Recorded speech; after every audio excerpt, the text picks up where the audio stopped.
बिस्मिल्लाहिर्रहमानिर्रहीम। नाज़रीन अस्सलाम वालेकुम, मैं हूँ इमरान वसीम। नाज़रीन आज 23 अप्रैल है, दिन है हफ्ते का और साल 2022। आज के प्रोग्राम में दो बड़ी अहम खबरों पर आप नाज़रीन के साथ गुफ्तगू करेंगे। नाज़रीन हमारी पहली खबर मुल्क में नए आम इंतखाबात से मुतल्लिक है। इस हवाले से नाज़रीन शहर इक़्तिदार में ऐसी डेवलपमेंट हुई है जिससे मुल्क भर में जल्द नए आम इंतखाबात का इम्कान पैदा हो गया है। ये क्या मामला है, किस किस्म की डेवलपमेंट है जिसका ताल्लुक़ नए आम इंतखाबात के साथ है, इस खबर की तफसीलात आज के इस प्रोग्राम में आप नाज़रीन के साथ शेयर करेंगे। नाज़रीन हमारी दूसरी खबर साबिक़ वज़ीर आज़म इमरान खान से मुतल्लिक है। खबर नाज़रीन ये है कि हालात ने खान साहब को एक ऐसा नादर मौका फराहम किया है कि खान साहब इस मौके से फ़ायदा उठा के उनकी ज़ात से मुतल्लिक जो इल्ज़ामात लगाए जाते हैं उन इल्ज़ामात को गलत साबित कर सकें।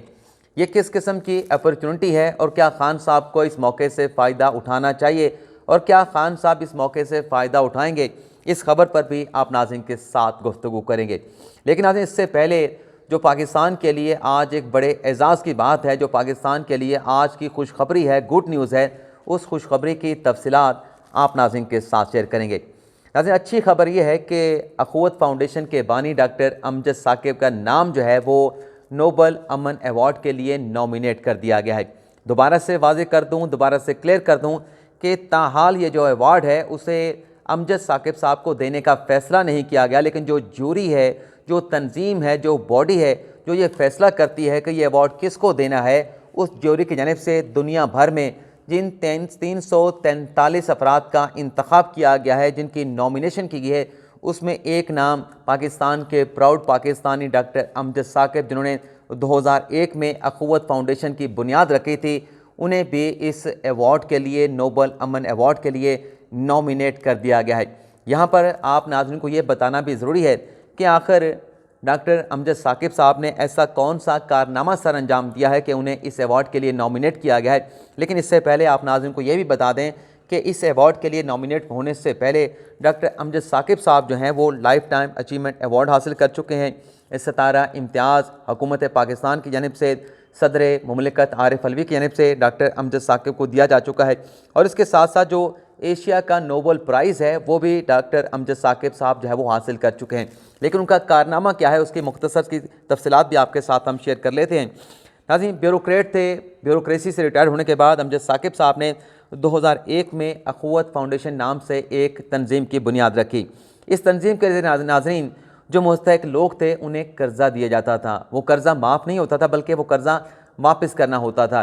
इन कुछ 21 सालों में, यानी 2001 में ये तंजीम बनाई गई थी, आज 2022 है, तो 21 सालों में नाज़रीन इस तंजीम ने, जो एक छोटी सी तंजीम थी जो अब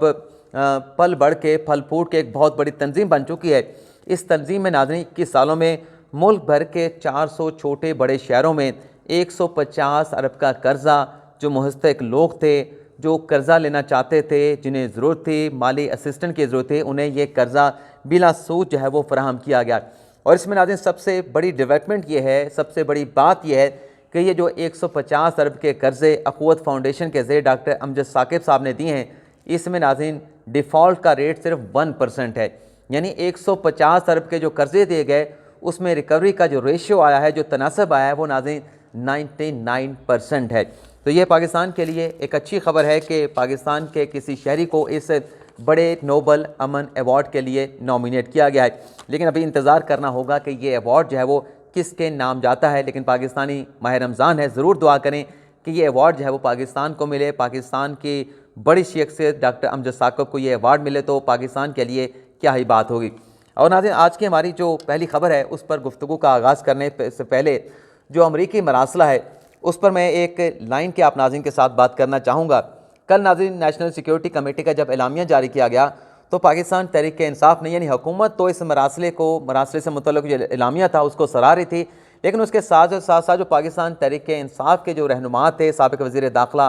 खारजा शेख शाह महमूद कुरैशी साहब थे, या PTI के जो बाकी लोग थे, वो भी इस एलामिया को सराह रहे थे और ये कह रहे थे कि हमारा जो मौक़िफ़ है उसकी जीत हुई है। और जो इससे पहले कौमी सलामती कमेटी का एलामिया जारी किया गया था उसके भी इस दूसरे एलामिया के ज़रिए तौसीक कर दी गई है। यानी हुकूमत भी मिठाई खा रही थी और उससे बढ़ के पाकिस्तान तहरीक इंसाफ भी मिठाइयाँ खा रही थी, मिठाइयाँ बांट रही थी कि हमारा जो इल्ज़ाम था, हमारा जो मौक़िफ़ था वो इस एलामिया के ज़रिए दुरुस्त साबित हुआ है। अब जो वन लाइनर आपके साथ मैंने शेयर करना है वो नाज़रीन वन लाइनर ये है कि आज अमरीकी दफ्तर ख़ारजा की जो नायब तर्जमान हैं जालिना पोर्टर, उनकी जानिब से भी ये जो एलामिया कौमी सलामती कमेटी का जारी किया गया है, इसका खैर मकदम किया गया है। चलें आप नाज़रीन के साथ तो हम ये बात कर सकते हैं कि चलें पाकिस्तानियों की अंग्रेज़ी कमज़ोर हो सकती है, उस पर हुकूमत वाले भी जश्न मना सकते हैं, अंग्रेज़ी समझ नहीं आई जी, पीटीआई वाले भी जश्न मना सकते हैं, चलें जी अंग्रेज़ी समझ नहीं आई, लेकिन अमेरिका वाले क्यों जश्न मना रहे हैं? अगर पीटीआई का मौक़िफ़ दुरुस्त साबित हुआ है कि उनकी हुकूमत के ख़िलाफ़ साजिश हुई है, मदाखलत हुई है,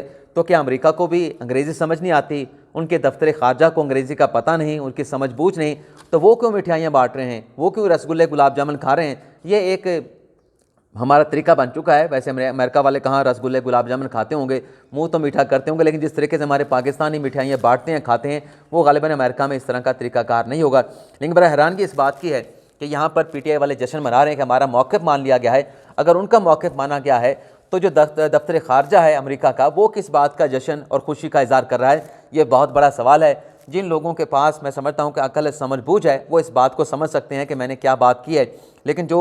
शख्सियत परस्ती वाले लोग हैं, जो जिनको हम मीडिया पे देखते हैं, दूसरे जो चैनल्स हैं मीडिया के, उन पे देखते हैं, उनको ये बात समझ नहीं आने वाली। लेकिन बहरहाल जो नए आम इंतखाबात से मुतल्लिक़ हमारी खबर है, उस खबर की तफसीलात आपके साथ हम शेयर करते हैं। नाज़रीन, आज इलेक्शन कमीशन की जानिब से एक एलामिया जारी किया गया जिसमें ये कहा गया है कि जो हल्का बंदियाँ जिसका आगाज़ 11 अप्रैल के इलेक्शन कमीशन के हुक्म से शुरू किया गया था, ये जो हल्का बंदियाँ का अमल है ये 24 मई तक मुकम्मल कर लिया जाएगा। यानी जो सुप्रीम कोर्ट में कहा गया कि हमें हल्का बंदियों के लिए 4 माह चाहिए, लेकिन अब इलेक्शन कमीशन ये कह रहा है कि चाहे कौमी असम्बली की हल्का बंदियाँ हैं, चाहे सूबाई असम्बली की हल्का बंदियाँ हैं, ये तमाम प्रोसेस जो 11 अप्रैल से शुरू किया गया है, इस तमाम प्रोसेस को 24 मई तक मुकम्मल कर लिया जाएगा। इसके बाद क्या होगा, क्योंकि 4 माह जो है वो सुप्रीम कोर्ट से कहे गए थे कि 4 माह के अंदर हम ये हल्का बंदियाँ कर सकते हैं, तो इसका भी नाज़रीन प्रोसेस मौजूद है। लेकिन जो इनिशियल एक अनथक काम है, मुश्किल काम है, मुश्किल टास्क है, वो इलेक्शन कमीशन ने आज एलामिया जारी करके कौम को बता दिया है कि 24 मई तक जो है ये हल्का बंदियाँ चाहे कौमी असम्बली की हों, चाहे सूबाई असम्बली को हों, ये तमाम काम मुकम्मल कर दिया जाएगा। इसके बाद नाज़रीन कहा गया है कि जो हल्का बंदियों के रिज़ल्ट होंगे वो 28 मई को उसकी पब्लिकेशन कर दी जाएगी, उनकी इशाअत कर दी जाएगी, और फिर उस पर लोगों से जो एतराज़ात हैं, एतराज़ात मांगे जाएंगे, एतराज़ात को एड्रेस किया जाएगा, मुतल्लिका फोरम के ऊपर अपीलें सुनी जाएंगी, और फिर इसके बाद 3 अगस्त तक ये जो सारा अमल है हल्का बंदियों से मुतल्लिक इसे मुकम्मल कर लिया जाएगा। यानी इसका मतलब ये है कि 3 अगस्त के बाद मुल्क में अगर कौमी असम्बली तहलील कर दी जाती है, कोई पैचअप हो जाता है, या हुकूमती जो इत्तेहाद है वो फैसला कर लेता है कि मुल्क में नए इंतखाबात होने चाहिए, तो 3 अगस्त के बाद मुल्क में आम इंतखाबात हो सकते हैं, क्योंकि हल्का बंदियाँ मुकम्मल हो चुकी होंगी। अच्छा, ये हल्का बंदियों का मामला क्या है? पीटीआई इस पर भी एतराज़ उठाती है कि जब तक नई मरदमशुमारी नहीं होती तब तक तो हल्का बंदियाँ करवाने की ज़रूरत ही नहीं होती। तो नाज़रीन मामला यह है कि जो फाटा का इंज़माम हुआ है, जो फाटा को KPK का हिस्सा बनाया गया है, और फाटा की 6 नशिस्तें कम हो गई हैं, यानी ये जो 6 नशिस्तें कम होने का मामला है, इसे जो बाकी कौमी असम्बली की नशिस्तें हैं उनके साथ इनकी एडजस्टमेंट होना है। पूरे मुल्क की जो हल्का बंदियाँ हैं वो इससे मुतासर होनी थी, तो लिहाजा इसलिए जो 6 सीटों का मामला सामने आया था उसके तनाजुर में ये नई हल्का बंदियाँ होना, इसलिए नई हल्का बंदियाँ होना नागुज़ीर थी। यानी जो एक जवाज़ दिया जाता है कि नई मरदमशुमारी हो गई तो तब नई हल्का बंदियाँ करवाई जाएंगी, लेकिन यहाँ पे चूँकि आइनी तमीम के ज़रिए फाटा को KPK का हिस्सा बना दिया गया है, और 6 कौमी असम्बली की जो सीटें हैं वो ख़त्म हो गई हैं जो फाटा में मौजूद थी, तो फिर नई हल्का बंदियाँ नागुज़िर हो चुकी थी, और इन हल्का बंदियों के बगैर नए आम इंतखाबात करवाए नहीं जा सकते थे, क्योंकि 6 जब कौमी असम्बली की सीटें मौजूद ही नहीं, तो जो आइन में 242 का ऐवान लिख दिया गया है, तो वो ऐवान किस तरीके से पूरा होना था? 242 तो डायरेक्ट आवाम से वोट लेके आते हैं, और गालिबन 242 नहीं 272 वोट लेके आते हैं, और 70 नशिस्तें जो हैं वो जो ख़वातीन की होती हैं, अक़लियतों की होती हैं, उसके ज़रिए मुंतखब होती हैं। तो ये हल्का बंदियाँ करवाना इंतहाई ज़रूरी थी। दूसरा जो खान साहब को मौका मिला है, उस मौके से मुतल्लिक़ भी तफसीलात आपके साथ शेयर कर लेते हैं। यानी खान साहब ने अपने लाहौर के जलसे में इस बात का ऐलान किया कि तोशा खाना से जो भी मुझे तोहफ़े मिले थे उन्हें फ़रोख्त करके मैंने बलीगाना के घर के बाहर जो सड़कें थीं उन सड़कों को बनवा दिया था। यानी 3 करोड़ 80 लाख के एवज़ जो खान साहब ने 14 करोड़ के तोहफ़े हासिल करके 9 साढ़े 9 करोड़ या 10 करोड़ की जो दिहाड़ी लगाई थी या उससे जो पैसा कमाया था, खान साहब ने कहा कि मैंने वो पैसा घर नहीं लेके गया, मैंने उससे बनी गाला के अपने घर के बाहर सड़क बनवा दी, जिससे मैं भी फ़ायदा उठाता हूँ और जो हमारे इलाके के जो मकीन हैं, जो आवाम है, वो भी उससे फ़ायदा उठाते हैं। इसके बाद नाज़रीन डेवलपमेंट ये हुई है, ख़बर ये सामने आई कि जो साबिर इस्लामाबाद के मेयर हैं शेख अंसर अजीज़, उनका ये बयान सामने आया कि जो रोड थी बनी गला तक जाने वाली, वो तो नवाज शरीफ बनवा के गए थे। वैसे इस बात के हम खुद भी विटनेस हैं कि जो नवाज शरीफ की हुकूमत थी 2018 से पहले, तो नवाज शरीफ इमरान खान के साथ उनके घर पे जाके मिले थे, कर्टिसी कॉल करिए, चौधरी निसार उन्हें लेके गए थे। तो वहाँ पे खान साहब ने 2 बातें नवाज शरीफ के सामने रखी थी कि एक तो जो बनी गाला की रोड है, जो मरी रोड से जाके मिलती है, इस रोड को बनवा दी जाए, और दूसरी खान साहब ने दरख्वास्त ये की थी कि उनकी घर की पहाड़ी के नीचे जो कच्ची आबादी है उसको ख़त्म कर दिया जाए और इसे किसी दूसरी जगह पे मुंतकिल कर दिया जाए। यानी इस बात को, जो दूसरा मुतालबा था, ये तो मुस्तरद कर दिया गया, नहीं माना गया, लेकिन जो सड़क बनवाने की बात की गई, वो सड़क नवाज शरीफ अपने दौर में मरी रोड से लेकर जो बनी गाला पाकिस्तान चौक तक सड़क जाती है, वो नवाज शरीफ बनवा के गए थे। ये जो नवाज शरीफ साहब ने सड़क बनवाई, अपना इमरान खान साहब ने सड़क बनवाई, इसका शेख अंसर अजीज़ ने यह बयान दिया है कि 30 लाख का एक पे ऑर्डर खान साहब ने दिया था कि उनके घर से जो निकलने वाली सड़क है, जो पाकिस्तान चौक तक आती है, उस सड़क को बनवा के दिया जाए। तो शेख अंसर अजीज़ जो कि साबिक मेयर इस्लामाबाद के, उन्होंने कहा कि रिकॉर्ड मौजूद है, पे ऑर्डर का रिकॉर्ड मौजूद है कि 30 लाख का खान साहब ने पे ऑर्डर दिया था, जिससे उनके घर से जो बाहर आने वाली सड़क है, जो पाकिस्तान चौक तक आती है, वो सड़क बनवा के दी गई थी। इसके अलावा कोई अदायगी 1 पैसे की खान साहब ने नहीं की। तो ये तो नाज़रीन